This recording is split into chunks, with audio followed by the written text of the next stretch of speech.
Hey guys, welcome back to the channel. I'm Callie and today I'm going to be doing my May wrap up. So for the month of May, I read a total of 13 books. I DNF'd 2 of them. I had 1 reread this month and the genres that I read this month include fantasy, historical, and romance.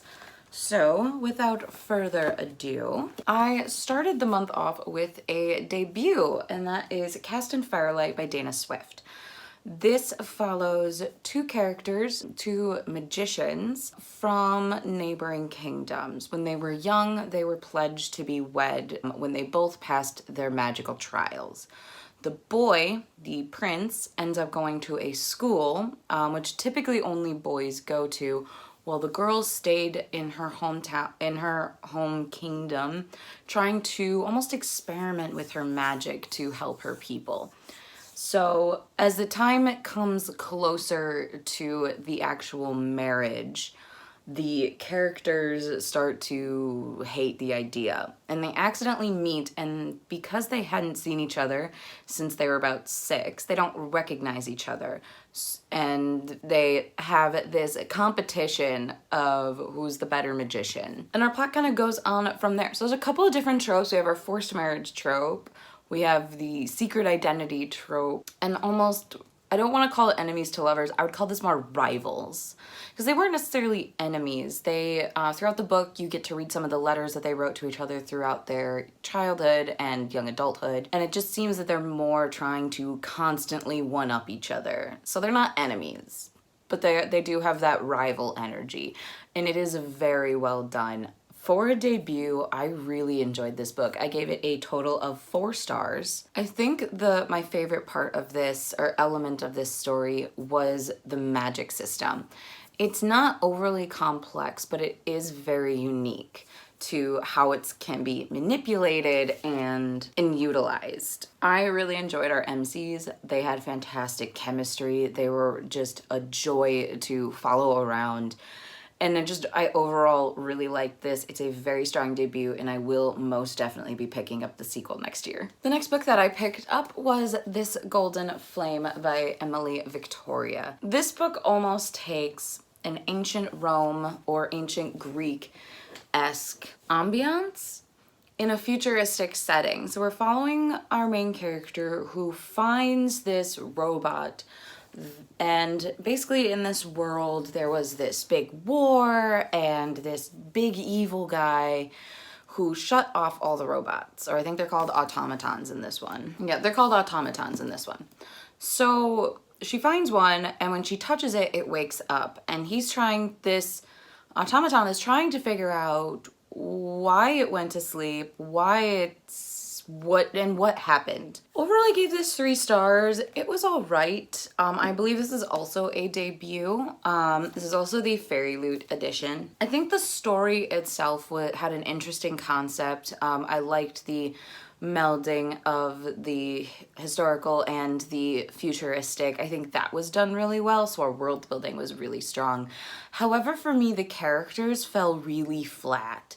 I never connected with them. Because of that, I never really cared about their end goals. So I almost kind of trudged through this because the story itself was interesting. I think my favorite character was the automaton, and that was because I was almost with them, with not quite fully understanding what happened and why the world is the way it is. So I had a better connection with the automaton than I did with any of the actual other characters. So this is a standalone. It did wrap up fairly nicely. Overall, an okay debut. Not my favorite, not the strongest, but a good one. I will most likely be picking up future Emily Victoria novels to watch her grow as an author. Up next, I had my 1 reread of the month, which was Lady Smoke by Sebastian. This is book 2 in the Ash Princess trilogy, which is following a girl named Theo whose kingdom was taken over by this almost Anglo-Saxon country, and she watches her mother get killed in front of her, and she is kept prisoner in her own kingdom. In the first book, she is trying to find a way to escape her fate and join the rebellion to earn her kingdom back. I love Ash Princess, and Lady Smoke was just as strong. I obviously won't go too much into the plot as it will spoil book 1, but I gave this 4.5 stars. I actually think I upped my rating from the last time I read it. I think I only gave it 4 the last time, but this one, it has so many different interweaving plots that congregate so flawlessly, and I loved it. It's so well done. You still get that air of rebellion. There's a lot of politics, so if you're not into heavy politics and more into the war aspect, this may not be for you, but this does get very heavy into politics, which I very much enjoy. It also gets very into war, at least in my opinion. I think there was a nice balance, but I have heard that people find it very politic heavy.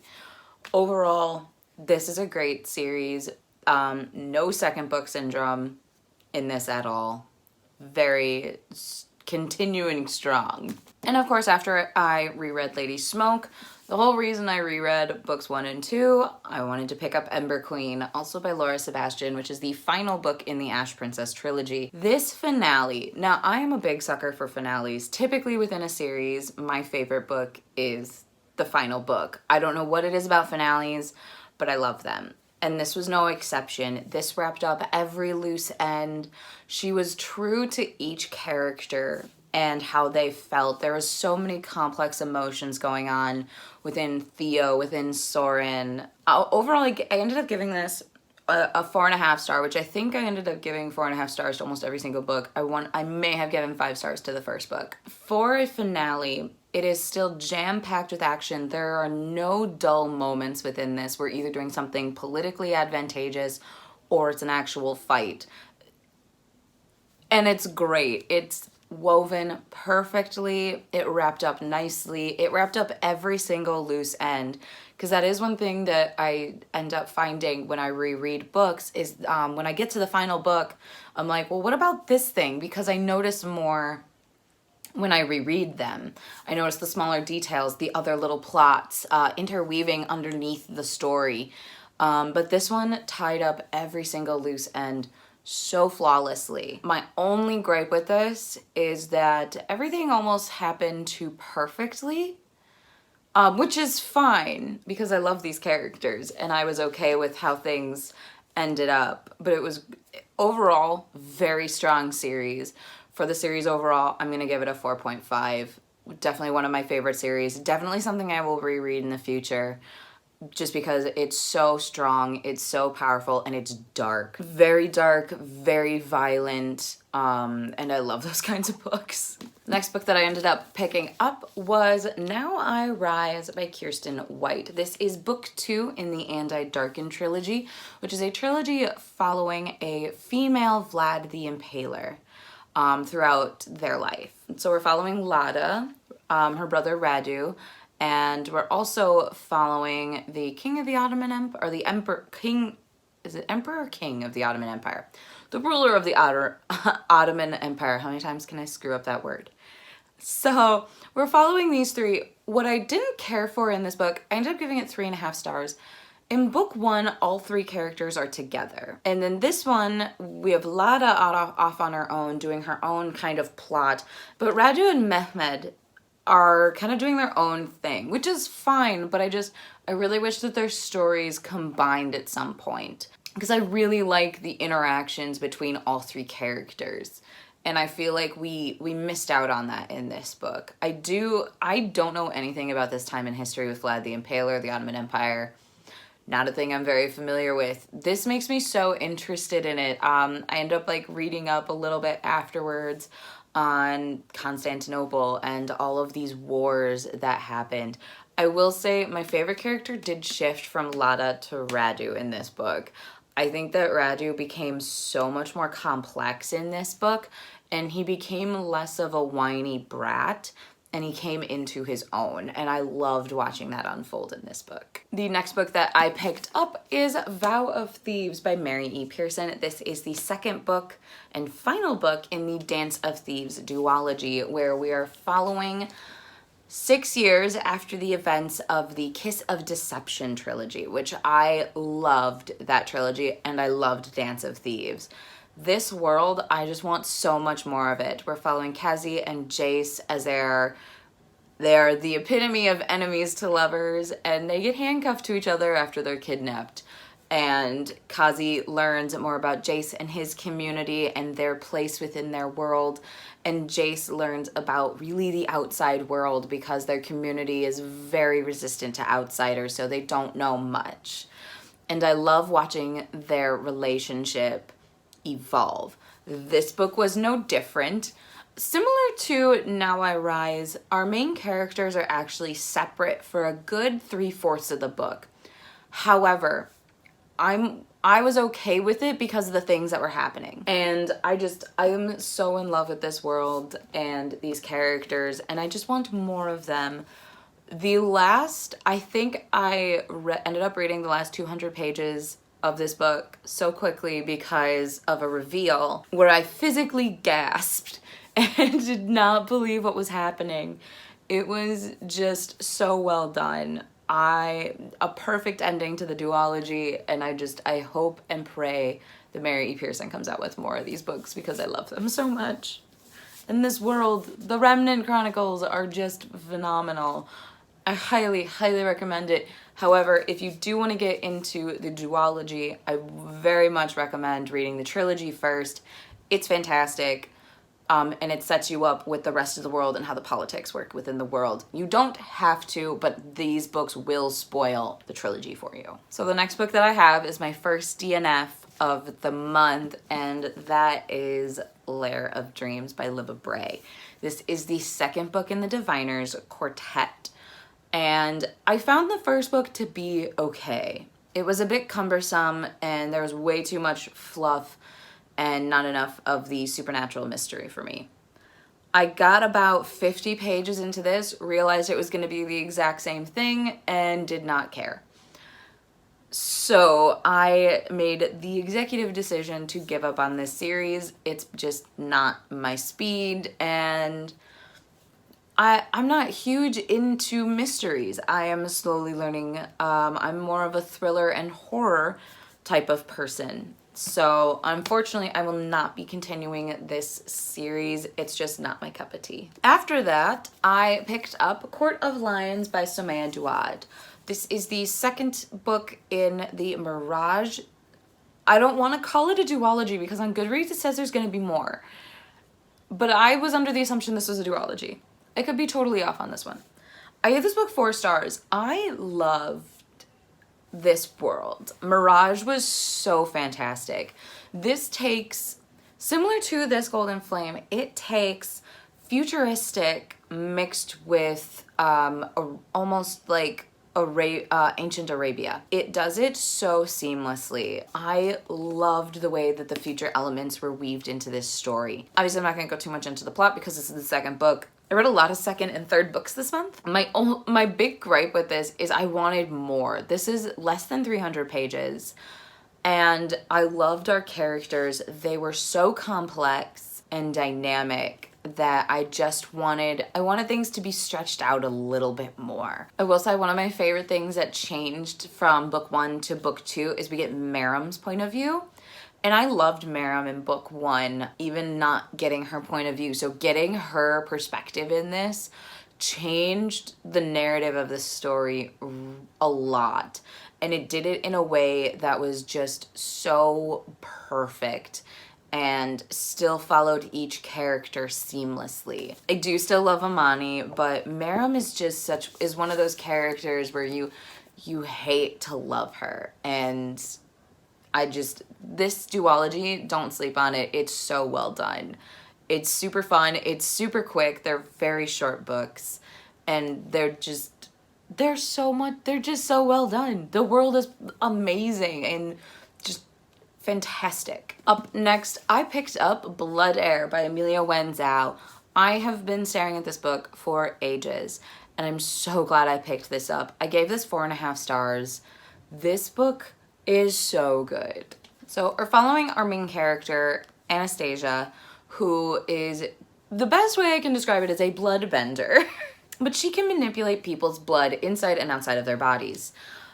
which is very dangerous and rare magic within this world. This world is very similar to the Avatar magic system.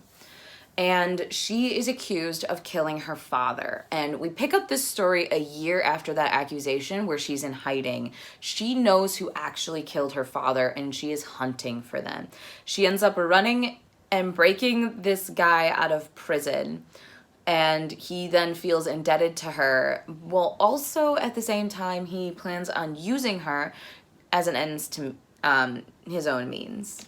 And both of their characters are so interesting and they complement each other really well. So the chemistry is fantastic. I will say I loved Anna. She was definitely my favorite character in this because while she had the very complex and dynamic feelings and emotions throughout the entire story, she was also incredibly violent and understood her power very well. So she was not afraid to get violent to get what she deserved.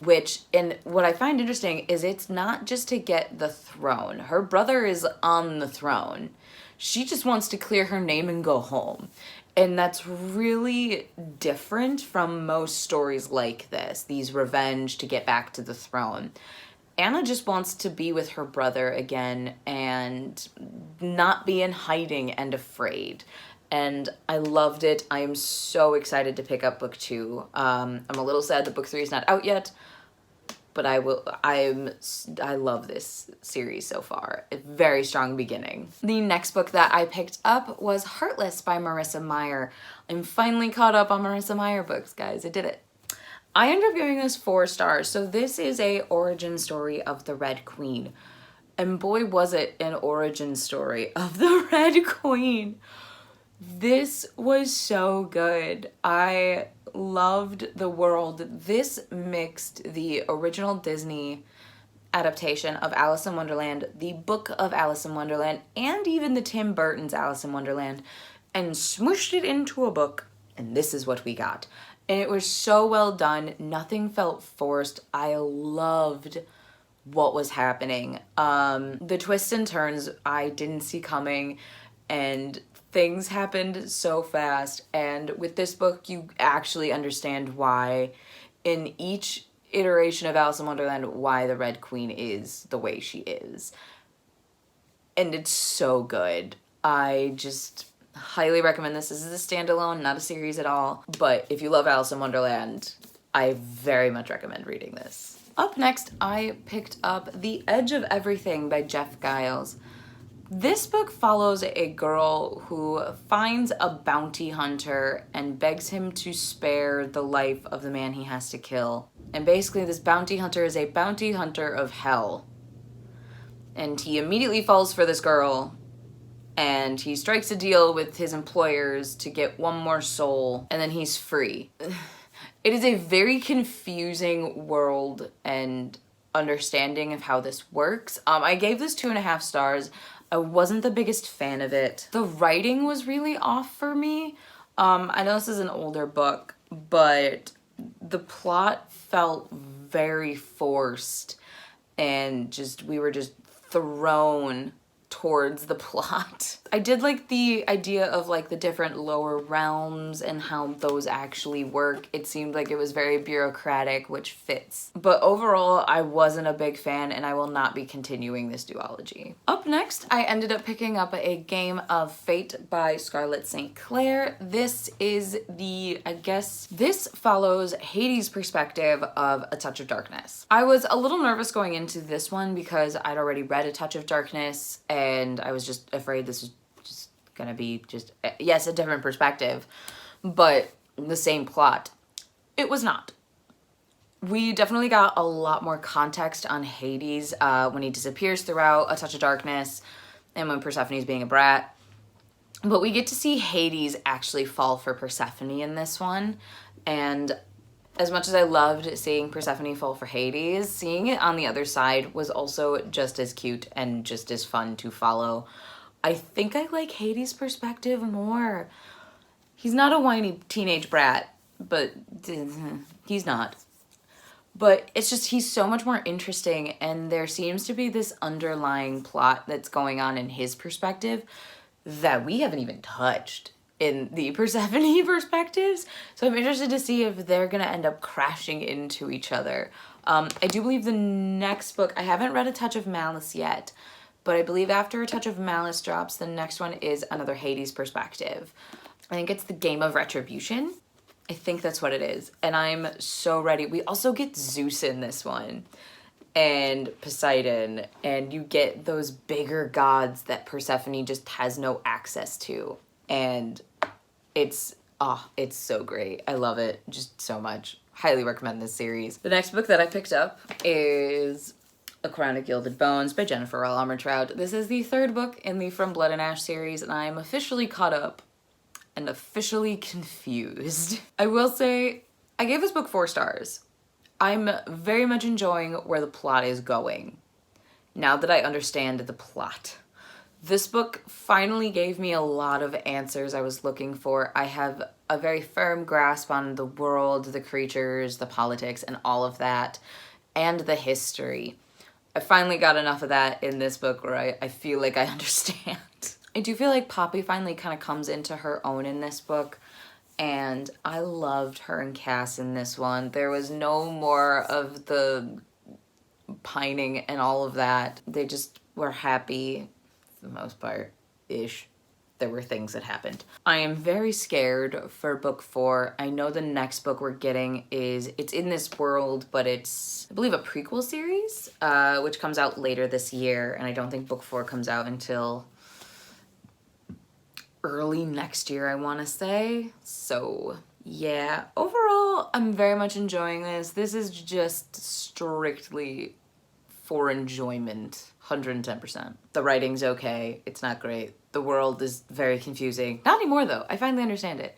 But the romance, that's really what we're all here for in this book, is the romance. Up next is my second DNF, and I was really sad that I ended up DNFing this book, but that is The Crown of Bones by A.K. Wilder.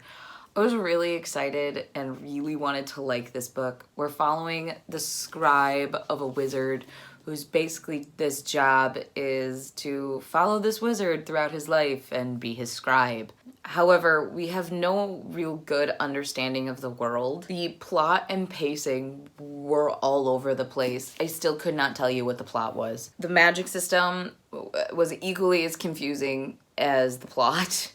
And the characters, I didn't care.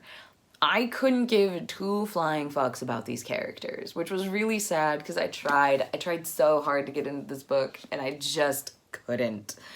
I think I ended up DNFing at about 200 pages, unfortunately. So it just, I think this is a debut, and I'm really sad that I didn't get into it because I really wanted to like it. The last book that I ended up finishing for the month of May is The Shadow of the Fox by Julie Kagawa. This was so whimsical. We're following a girl who she's half kitsune, which is like a half fox, and it's almost like a demon. And we're also following basically this renowned demon killer. And they end up having to join forces because this eternal darkness creature is trying to collect these scrolls to get a magic wish. And our kitsune has part of the scrolls. The assassin guy is tasked to protect her. I think what I really liked about this is this almost played out like an anime show, where this was like season 1. We had a couple of like random side quests, which to me were more interesting than the actual overarching plot. But I think it's because we don't know too much about the overarching plot, which is very common for a first season. However, the ending was jam-packed, full of action and suspense, and I'm so nervous and excited to continue this series. I ended up giving 4 stars. I loved this. The characters were adorable. They were so much fun to follow. I loved the side quests. I loved the random assortment of people we met. The atmosphere of Japan was phenomenal. The magic was phenomenal. The different like creatures, her being half kitsune, was just fantastic. I loved it. I highly recommend this series. Well, I haven't finished the series, but I do recommend it. So those are all the books I ended up reading in May. I know this got a little bit long and I apologize for that, but not really. Let me know down below in the comments what books you enjoyed in the month of May. I'm excited to jump into my June TBR. I'm already pretty far into it for how early it is in June right now. But that's gonna be it for today's video. Please like, comment, and subscribe to our channel. We post videos every Tuesday, Thursday, and Sunday, and I will see you guys in our next video. Bye!